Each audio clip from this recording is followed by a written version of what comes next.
Ways to spot a narcissistic man, part 2. Goes to the gym too much or doesn't go to the gym enough.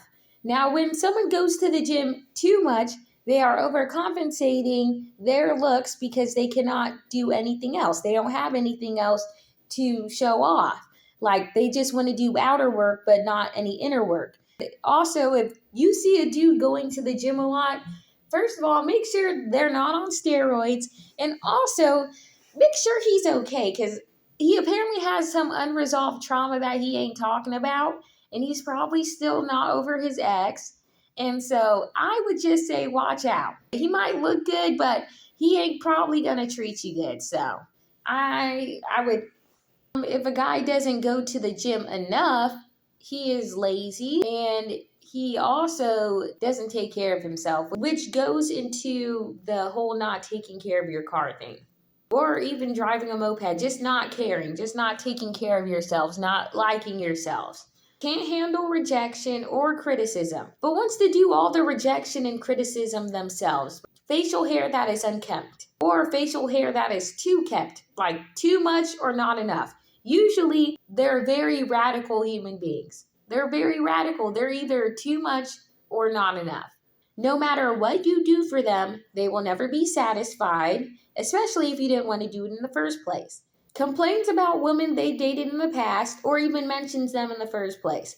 Like, just run. Wave your white flag and run. You don't even have to run, just, oh, really? Get your free food and leave. Has multiple kids with multiple different women and has a bad relationship with child support. Basically, men that I've dated that have been way older than me, they have kids. Some of them have had kids. And they tend to treat me better than they've treated their daughters, which is not okay because they'll say, oh, I don't have enough money for them or I don't have time for them, but they make all the time and all the money for me, which, hell, I'm not complaining about that because the only reason why I'm with you is because I need some money. So I'm not going to trip over about that. But what I am going to trip over is that you're not taking care of your daughter as well. It's actually, you're almost like replacing your daughter with me. And I do not appreciate that. I have my own dad. I don't know where he's at, but I have my own dad. I don't need two. I don't need one. I don't need any dads. All I need is $50. Like, but anyways, multiple different women, multiple different kids, no child support. It looks like you just want to have sex with all the girls in the world and not wear a condom and want to like not have any consequences for that. When you're going around having sex with multiple different women and having babies with them and not taking care of them especially, but mostly if you're just doing it in the first place, you know damn well that you ain't going to take care of those kids. And you know you didn't even want the kid. You just wanted the punani and to leave. And that's not how things go. Like life isn't a come and go. It isn't. You were only focused on having sex and not using a condom because you guys think it feels better, which I don't know. I don't really like sex like that, so I can't really tell you. You just wanted to do your business and leave and not want to receive any consequences for it. Like when it comes to sex and not using a condom, you two both made a collective decision to go through with it anyways. It's not just the woman's fault and it's not just the man's fault. Both of you guys knew that if you had sex without a condom, that there was going to be a big possibility that you guys were going to turn out with a child.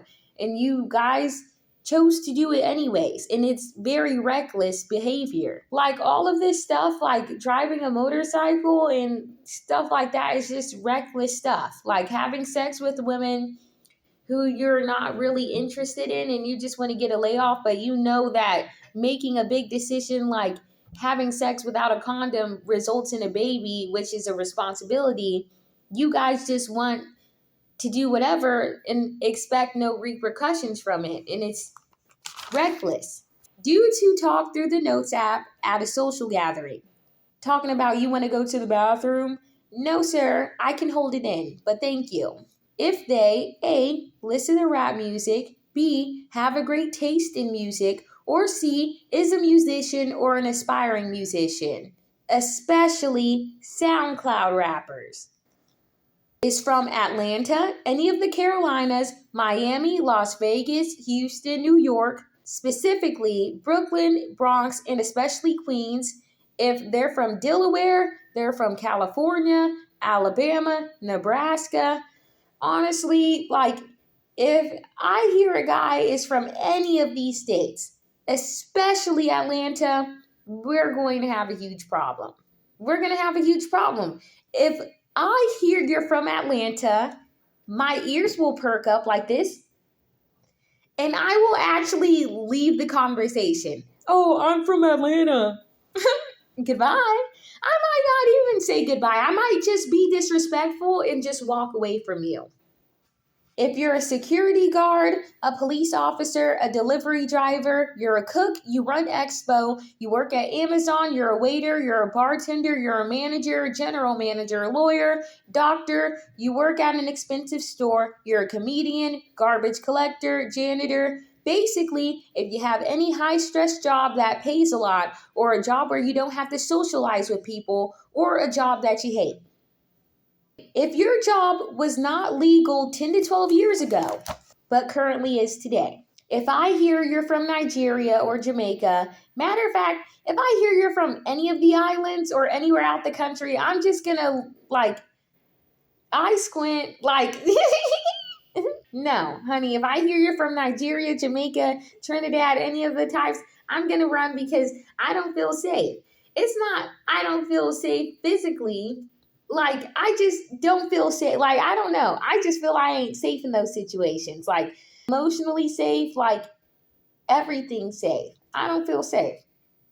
Smokes cigarettes, vapes, is a stoner, drinks beer or red wine when they drink dark liquor also.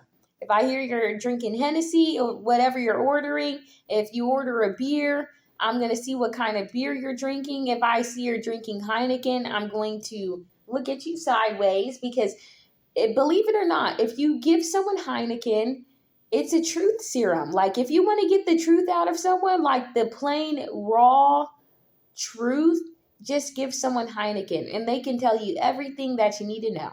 They'll tell you it and you don't even have to ask them. But if you want to get, if you need to know the truth, just give someone some Heineken and they're done. If they waste weed, if they just sweep it off the thing, but you can make another blunt with that, I don't trust that.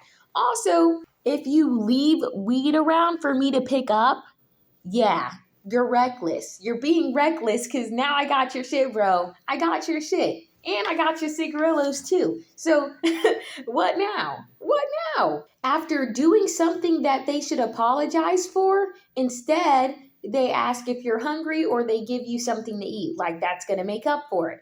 And this could also go with women too. You know how after mom beats you, she asks you if you want some dinner. You tell her no and she can go fuck herself. If they go to church or if they work in the church, if a man tells you that he was touched by his babysitter when he was younger, or that some of the men in his community ordered a prostitute for him so he could lose his virginity, or that he was touched by any of his family members, you should run. He's going to take all that anger out on you. He's going to take all that anger out on everybody else. Yes, being touched sucks. I know. Everybody knows. Everybody's been touched. But I don't appreciate you making your trauma my problem because I already have my own problems to deal with. But you're making your problem my problem.